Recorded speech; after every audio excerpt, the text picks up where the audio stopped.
Petugas kepolisian dari Polres Ogan Ilir bersama tim gabungan dan dibantu warga melakukan pemadaman titik api yang berdekatan dengan pemukiman warga. Selain itu, titik api juga terpantau di KM 18 Tol Palindra.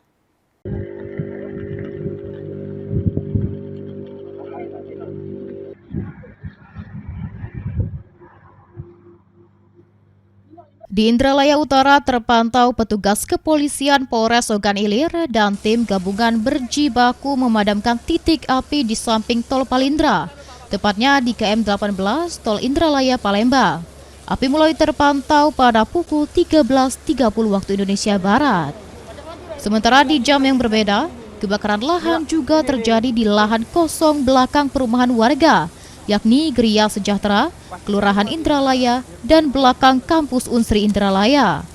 Dalam kebakaran lahan ini, polisi yang dibantu warga menurunkan mobil water cannon untuk memadamkan api yang nyaris membakar pemukiman. Dengan adanya beberapa titik api ini, petugas kepolisian Polres Ogan Ilir mengimbau warga untuk tidak membakar lahan. Warga yang masih membakar lahan akan dikenakan sanksi sesuai aturan berlaku. Titik posisi Satsama Polres Ogan Ilir, Polda Sumatera Selatan menghimbau kepada masyarakat jangan membuka lahan dengan cara membakar. Kalau kami dapatkan, langsung kami bawa ke Polres untuk dilakukan untuk penindakan. Ahmad Romawi, PAL TV.